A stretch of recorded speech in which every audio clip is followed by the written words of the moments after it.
Hi everyone, कैसे हो आप सब। तो कल के वीडियो में मैंने आप सबसे एक सवाल पूछा था जिसके बहुत सारे लोगों ने मुझे सही सही जवाब दिया है। पर जैसा कि मैंने पहले ही बता दिया था कि जिन दो लोगों का आंसर मुझे पहले रिसीव होगा उन्हीं का नाम मैं अनाउंस करूँगी। तो जो दो लोगों का नाम मैंने पिक किया है वो है Rocky Singh and tiger gaming.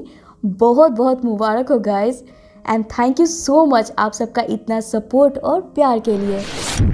तो चलिए अब हम अपनी सीरीज को कंटिन्यू करते हैं एपिसोड नंबर 19 के रिकैप के साथ। तो पिछले एपिसोड में हमने देखा था कि सैविटर कैसे अपनी पहचान बैरी को दिखा देता है जिसमें कि वो बिल्कुल बैरी की तरह ही दिखता है।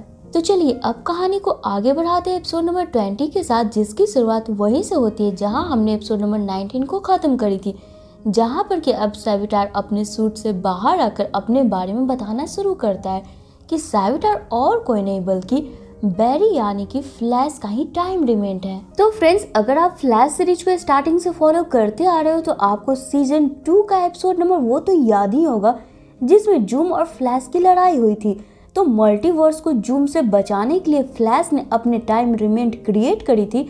तब सबको ऐसा लगा था कि फ्लैश का टाइम रिमेंट मारा जा चुका है, पर असल में वो किसी तरीके से बच गया था और उसी घटना में इसके चेहरे का एक भाग जल गया था। पर उस वक्त बैरी या फिर उसकी कोई भी टीम मेंबर ये जानने की कोशिश नहीं करी कि वो जिंदा है भी या नहीं, सभी उसे छोड़कर चले गए थे। तब टाइम रिमेंट बिल्कुल अकेला पड़ गया था, दर्द में था, पर कोई भी उसकी मदद करने वाला नहीं था। पर दूसरी तरफ बैरी बिना किसी टेंशन के अपने परिवार, दोस्त और अपनी गर्लफ्रेंड आयरिस के साथ खुशहाल वक्त गुजार रहा था। तब बैरी का टाइम रिमेंट ने खुद को सैविटर बना लिया, इस मकसद से कि अब वो बैरी को भी खुश नहीं रहने देगा। जो दर्द सैविटर ने झेली वही दर्द वो बैरी को महसूस करवाएगा, उसकी सबसे प्यारी चीज आयरिस को मारकर, जिसे सुनकर कि बैरी को बहुत गुस्सा आता है और वो सैविटर को एक घूसा मारकर जमीन पर गिरा देता है। तभी हम देखते हैं यहाँ पर सैविटर का सूट खुद ब खुद ही सैविटर के पास आ जाता है, जिसे कि सैविटर पहन लेता है और यहाँ पर एक तेज धमाका कर इस वक्त यहाँ से भाग निकलता है। जिसके बाद बैरी स्टार लैब लौटकर सभी को एक साथ यहाँ पर इकट्ठा कर सैविटर की सच्चाई बता देता है, जिस पर अब इन लोगों को ये समझ में आ जाता है कि कैसे सैविटर को उनके प्लान के बारे में पहले से मालूम पड़ गया था, क्योंकि टाइम रिमेंट आखिरकार है तो बैरी का ही एक हिस्सा ना। आगे अब बैरी एचआर से ट्रेसी का अपडेट पूछता है कि कहाँ तक स्पीड फोर्स वाली ट्रैप बनी, और फिर चुपचाप अकेला जाकर स्पीड लैब में बैठ जाता है, ये सोचते हुए कि आखिर हर प्रॉब्लम की शुरुआत इसी से क्यों होती है। तब आयरिस भी बैरी के पास आकर इसे संभालती है, जिसके कुछ देर बाद अब यहाँ पर सिस्को भागता हुआ आता है और इनके पास आकर बोलता है सिस्को ने एक तरकीब निकाली है। आगे सिस्को सभी को एक डिवाइस दिखाते हुए बोलता है जब तक बैरी अपने दिमाग में अपनी मेमोरी स्टोर करके रखा है, टाइम रिमेंट को भी वो सब पता चलते जाएगा जो हम बैरी के साथ डिस्कस या प्लान करेंगे। तब सैविटर को हरा पाना नामुमकिन हो जाएगा। इसलिए सिस्को और जूलियन ने मिलकर एक डिवाइस बनाई है जिसके इस्तेमाल से बैरी की थोड़ी सी मेमोरी को मिटा सकते हैं जब ये लोग सैविटर के खिलाफ कोई प्लान बनाएंगे, ताकि सैविटर को इनके प्लान के बारे में पता ना चल पाए, जिसके लिए बैरी भी अब तैयार हो जाता है। तब यहाँ पर सिस्को ये डिवाइस बैरी के सिर पे लगाकर इसकी स्विच ऑन करता है, जहाँ पर कुछ गलती होने के कारण अब हम देखते हैं बैरी अपनी पूरी याददाश्त ही खो बैठता है, जिसका नतीजा अब ये होता है कि बैरी अब यहाँ किसी को भी पहचानने से मना कर देता है। तब आयरिस बैरी को कन्विंस करते हुए पुरानी तस्वीर दिखाते हुए बताती है कि ये लोग इसके दोस्त हैं और इसे घबराने की कोई जरूरत नहीं है। तो ये अब हम सिस्को को देखते हैं जो कि एक गेंद फेंक कर ये चेक करता है कि बैरी को उसकी पावर के बारे में कुछ याद है भी या नहीं। तो वो देखता है कि बैरी यहाँ फ्लैश है ये तक भी भूल चुका है। तब सिस्को सारे डिवाइस चेक करता है तो उसे ये समझ में नहीं आता है कि आखिर दिक्कत हुई कहाँ है। कि तभी यहाँ पर हम देखते हैं जोय को सीसीपीडी से सेसिल का कॉल आता है कि एक इमरजेंसी केस पर सेसिल को बैरी की जरूरत है, उसे फौरन ही सीसीपीडी लेकर जाना होगा। तो ये दूसरी तरफ अब हम ट्रेसी को देखते हैं जो कि लगातार ओवर टाइम कर स्पीड फोर्स वाली ट्रैप तैयार करने में लगी होती है। तो ये अब चूंकि बैरी को सीसीपीडी में जाना जरूरी था, जो बैरी को आयरिस के साथ लेकर सीसीपीडी निकल जाता है सिस्को को ये बोलकर कि तब तक वो इसका इलाज ढूंढे। आगे जो सीसीपीडी पहुंचकर सेसिल को बैरी की पूरी सिचुएशन बताता है, पर चूंकि आज के केस के लिए बैरी को कोर्ट जाना बहुत ही जरूरी था, क्योंकि एज अ सीसीपीडी का सीएसआई बैरी की स्टेटमेंट इस वाले केस में बहुत ही जरूरी थी, इसलिए ये लोग बैरी को लेकर कोर्ट पहुंचते। तब यहाँ पर जूलियन और सिस्को भी आता है और फिर बैरी को एक खास तरह का चश्मा देता है। जिसको पहनने से बैरी को वो सारी लिखी चीजें दिख रही होती है जो कि जूलियन अपने लैपटॉप पे टाइप करता है। यानी कि कोर्ट में केस से रिलेटेड सेसिल बैरी से जो सवाल करती है, जिसका जवाब जूलियन टाइप करके बैरी को बताता है और फिर बैरी उसे पढ़कर जज को बताता है। अब इसी क्रम में बैरी का पसीना उसके चश्मे पर गिर पड़ता है अचानक से, जिससे कि इसमें एक शॉर्ट सर्किट हो जाती है और फिर ये चश्मा वहीं पर खराब हो जाती है, जिसके कारण कि अब बैरी सेसिल के आखिरी सवाल का जवाब नहीं दे पाता है। जिसका नतीजा ये होता है कि ल्यूकियस कोलाइट को जिस सबूत के आधार पर गिरफ्तार किया जाता है, उसके पुख्ते सबूत ना होने के कारण यहाँ पर अब ल्यूकियस को आज़ाद कर दिया जाता है। तो ये दूसरी तरफ अब हम किलर फ्रोस्ट को देखते हैं, जो कि साविटार से बातें करते हुए बोलती है, क्या हुआ साविटार द गॉड को? आज सुबह से ना ही कोई प्लान ना ही कोई एक्टिविटी, सब ठीक तो है? जवाब में अब झल्लाता हुआ साविटार किलर फ्रोस्ट की गर्दन पकड़ पूछता है, तुम कौन हो? तो इसका मतलब ये हुआ फ्रेंड्स कि बैरी की याददाश्त के साथ साथ अब यहाँ पर साविटार की भी याददाश्त चली गई थी।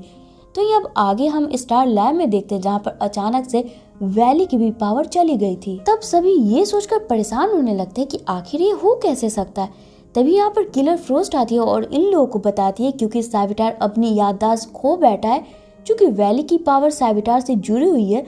जब तक अब साविटार की याददाश्त नहीं लौटती है, वैली की भी पावर नहीं लौटेगी, इसलिए मुझे बैरी की इलाज करने दो, मैं उसे ठीक कर सकती हूँ। तो एक दूसरी तरफ अब हम देखते हैं आयरिस को, जो कोर्ट से डायरेक्ट बैरी को लेकर घर जाती है ताकि बैरी थोड़ा अब आराम कर सके।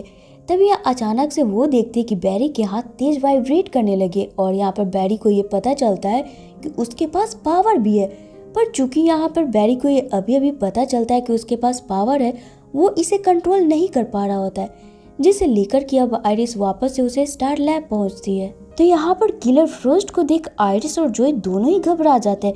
तब सिस्को इन्हें एक्सप्लेन करता है कि किलर फ्रोस्ट यानी कि कैथलीन बैरी की इलाज करने आई है। तो ये अब आगे के सीन में हमें टीवी पर आ रहे न्यूज़ दिखाई जाती है, जिसमें कि ल्यूकियस कोलाइट, जिसे कि कुछ देर पहले ही अभी कोर्ट से बेल मिली थी, उसने खुलेआम ही एक बिल्डिंग में आग लगा दी है, जिसमें कि कई लोग फंसे हुए हैं। जिसे देख बैरी बोलता है, ये तो वही है जो मेरे कारण आज आजाद है, मैं इसे रोकूंगा। जिसे सुन सभी फ्लैश को वहाँ जाने से मना कर देते हैं, क्योंकि इसे अभी अपनी पावर पे कंट्रोल नहीं थी। पर चूंकि यहाँ बैरी जाने की जिद कर रहा था, तब जोय और आयरिस बैरी को उसके फ्लैश वाली सूट के बारे में बताते हैं, जिसे पहनकर कि अब बैरी उस आग लगी बिल्डिंग के पास पहुँचता है। तो इधर किलर फ्रोस्ट भी ऑलमोस्ट बैरी के याददाश्त लाने वाली डिवाइस तैयार कर चुकी होती है और आकर सिस्को को दे देती है, जिससे सिस्को बैरी के सूट से ऑनलाइन कनेक्ट कर सबसे पहले तो उसे एक तेज झटका देता है और फिर उसके बाद साथ में यहाँ पर आयरिस बैरी को कुछ पुरानी बातें याद करने बोलती है, जिसके कुछ देर बाद अब हम देखते हैं यहाँ पर बैरी की याददाश्त वापस लौट आती है। और इसी के साथ अब हम साविटार को देखते हैं, जिसे भी सब चीज याद आ जाता है। और जैसे ही अब साविटार को सारी चीजें याद आती है, यहाँ पर अब हम वैली को देखते हैं, जिसकी पावर भी अब वापस लौट आती है। जिसके फौरन बाद ही अब वैली बैरी की मदद करने आग लगी बिल्डिंग के पास पहुंचता है, जहां पर अब बैरी और वैली दोनों ही मिलकर बिल्डिंग में फंसे सभी लोगों को बारी बारी कर बचा लेते हैं और फिर लुकियस को भी पकड़कर उसे वापस से जेल में डाल दिया जाता है और ये दोनों वापस से स्टार लैब आ जाते हैं। तो वहीं अब हम किलर फ्रोस्ट को देखते हैं, जो कि अपना काम खत्म कर वापस जाने लगती है, क्योंकि किलर फ्रोस्ट को ये पता था कि जैसे बैरी ठीक होगा उधर साविटार की भी याददाश्त वापस लौट आएगी। तब सिस्को और जूलियन इसे इमोशनली रोकने की कोशिश करते हैं, पर इसके बावजूद भी किलर फ्रोस्ट यहाँ से चली जाती है। तो वहीं अब एपिसोड के आखिर में हम ट्रेसी ब्रांड को देखते हैं, जो कि फाइनली इतनी मेहनत के बाद स्पीड फोर्स बाजूक यानी कि ट्रैप एज अ गन के रूप में तैयार कर इन लोगों को बताती है कि ऑलमोस्ट ये गन पूरी तरीके से रेडी है, बस हमें इसे एक्टिवेट करने के लिए बहुत ही तेज एनर्जी की जरूरत पड़ेगी। और इसी के साथ ये एपिसोड यहीं पे खत्म हो जाती है। तो फ्रेंड्स, ये था फ्लैश सीजन 3 का थर्ड लास्ट एपिसोड, यानी कि अब मात्र 2 एपिसोड के बाद फ्लैश सीजन 3 भी खत्म हो जाएगी, जिसके बाद मैं स्टार्ट करने जा रही हूँ लीजेंड ऑफ टुमारो, क्योंकि अब जो फ्लैश सीजन 4 की स्टोरी है ना, उसे समझने के लिए अब आपको डीसी की बाकी सीरीज भी देखनी पड़ेगी, ताकि चीज़ें आपको अच्छी तरीके से समझ आ जाए। अब चूंकि मैं फ्लैश सीजन 3 को ऑलमोस्ट ख़त्म कर ही चुकी हूँ, एरो की भी एपिसोड वापस से हमारे चैनल पे कंटिन्यू होने वाली है। और साथ ही में मैंने आपको ये ऑलरेडी अनाउंस कर ही दिया है कि कुछ ही दिनों बाद हमारे सेकेंड चैनल पर सुपर गर्ल सीरीज भी स्टार्ट होने वाली है। अब फ्लैश सीजन 3 खत्म कर मैं 2 दिन बाद इसी के वक्त पर लीजेंड्स ऑफ टुमारो स्टार्ट करने वाली हूँ। एंड डोंट वरी, जैसे ही सभी सीरीज के स्टोरी पैरेलल में आ जाएंगी मैं वापस से फ्लैश को कंटिन्यू करूँगी। So till then please support to our other series also. तो चलिए फिर मिलते हैं अपनी नेक्स्ट वीडियो में। Till then take care and bye bye.